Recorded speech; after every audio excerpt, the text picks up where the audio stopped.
Bonjour à vous, c'est Josué et le thème du message d'aujourd'hui c'est la prière de l'esprit humain. Vous devez comprendre que la prière de l'esprit humain, c'est ce qu'on appelle la prière en langue. Donc lorsque vous priez en langue, c'est ça la prière de l'esprit humain. Et maintenant, il y a deux avantages au fait de prier en langue. Le premier avantage de la prière en langue, c'est que lorsque vous priez en langue, vous priez la volonté parfaite de Dieu pour votre vie. Vous savez, la Bible dit dans Romains chapitre 8, verset 26 que nous ne savons pas ce qu'il nous convient de demander dans nos prières. Est-ce que vous savez ce que cela signifie? Cela signifie que vous ne connaissez pas tout. Vous ne savez pas ce qui va se passer demain. Vous ne savez pas ce qui va se passer après-demain. Vous ne savez pas ce qui va se passer dans 15 ans, dans 20 ans. Vous comprenez? Vous ne savez pas tout. Pendant que vous êtes assis en train de me regarder, vous ne savez pas ce qui est en train de se passer au Japon. Vous ne savez pas ce qui est en train de se passer aux États-Unis. Vous ne savez rien, vous comprenez? Vous êtes limité dans votre intelligence et il en est de même pour moi. Mais lorsque vous priez en langue, vous n'êtes plus limité. Vous comprenez? Lorsque vous priez en langue, vous priez la volonté parfaite de Dieu. C'est-à-dire que vous priez avec exactitude ce que Dieu a envie que vous demandiez. Vous comprenez? Vous savez, la prière avec l'intelligence, c'est merveilleux, c'est magnifique. C'est bien de prier avec l'intelligence, vous comprenez? C'est bien de demander des choses à Dieu avec son intelligence. Mais lorsque vous priez en langue, c'est une prière de niveau supérieur. Est-ce que vous comprenez? C'est une prière de niveau supérieur. Pourquoi? Parce que la prière en langue, c'est la prière de l'esprit. La Bible dit, si je parle en langue, mon esprit est en prière. Et lorsque vous priez en langue, est-ce que vous me suivez? Lorsque vous priez en langue, vous êtes tout simplement en train de prier la volonté parfaite de Dieu pour votre vie. Donc, c'est-à-dire ce que Dieu vous a appelé à accomplir, ce que Dieu vous a appelé à faire, ce que Dieu veut que vous fassiez pendant votre séjour terrestre. Vous priez que cette volonté soit en train de s'accomplir. Il y a des chrétiens qui aiment souvent demander, « Oh Seigneur, quel est ton plan pour ma vie? Oh Seigneur, qu'est-ce que tu as destiné pour ma vie? Oh Seigneur, qu'est-ce que tu veux pour moi? » Mais lorsque vous priez en langue, vous priez pour ces choses-là.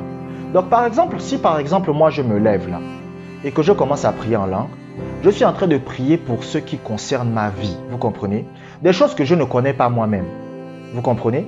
Des choses que je ne connais pas moi-même. Donc, je ne sais pas, je ne connais pas, je ne sais rien. Mais par la prière en langue, j'ai la possibilité de prier pour ça. Pourquoi? Parce que la Bible dit que lorsque je prie en langue, mon intelligence est stérile. Vous comprenez?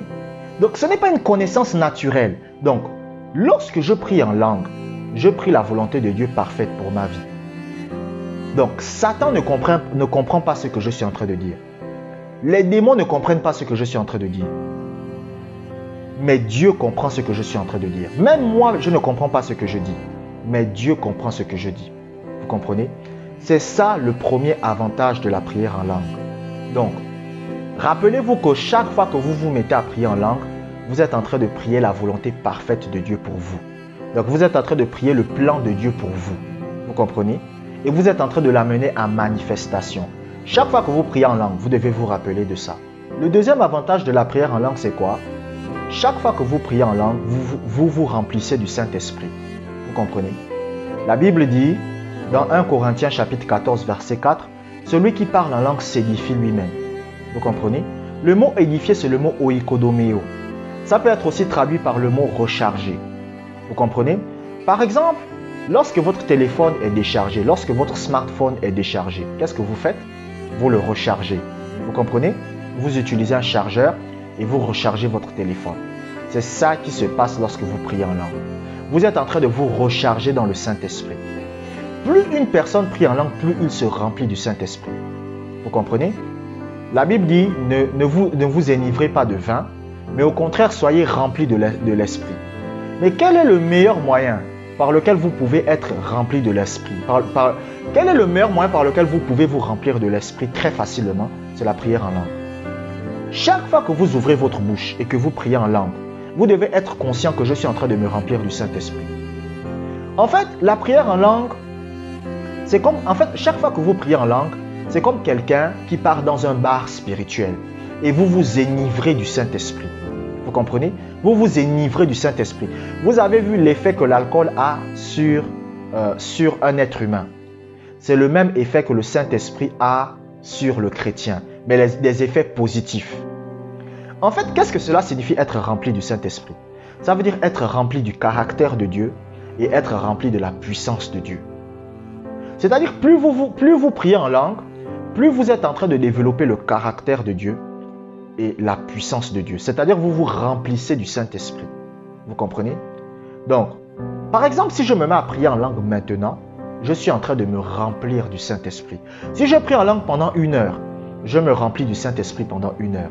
Si je prie en langue pendant 2 heures, je me remplis du Saint-Esprit pendant 2 heures. Si je prie en langue pendant 6 heures, je me remplis du Saint-Esprit pendant 6 heures. Je me rappelle, j'ai lu un jour un livre sur le parler en langue de Kenneth Hagin. Et le fils de Kenneth Hagin, son fils biologique, raconte que son père avait l'habitude de prier parfois de minuit à 6 heures en langue. Donc, il priait de minuit à 6 heures en langue. Il priait en langue. Et vous savez ce qui s'est passé par la suite? Et lorsqu'il imposait les mains aux malades, les malades étaient guéris. Lorsque la maladie voulait venir sur son corps, la maladie ne rentrait pas. Pourquoi? Parce qu'il était rempli du Saint-Esprit. Il était rempli de puissance. Donc, comment vous recharger spirituellement? Comment être rempli de puissance? Comment être rempli du Saint-Esprit? La solution est très simple, c'est la prière en langue. Vous ne vous remplissez pas du Saint-Esprit, vous comprenez, en écoutant seulement des prédications. Vous ne vous remplissez pas du Saint-Esprit en allant à l'église. Les gens pensent que quand je vais à l'église, je me remplis du Saint-Esprit. Non, non, bien-aimé. Mais lorsque vous priez en langue, dans votre temps de prière privé, c'est-à-dire vous prenez une chaise, vous mettez la louange, vous mettez de la louange et vous commencez à prier en langue. Moi, c'est ce que je fais. Moi, je prie en langue en lisant le livre des Proverbes. Je prie en langue en écoutant de la musique. Je prie en langue dans mon salon. Parfois, je marche et je prie en langue dans mon salon. Vous comprenez? Et lorsque je le fais, je me remplis du Saint-Esprit. Donc, c'est ça le deuxième avantage de la prière en langue. Abonnez-vous pour des prochaines vidéos. Je vous remercie d'avoir regardé cette vidéo jusqu'à la fin. Que la grâce du Seigneur soit avec vous.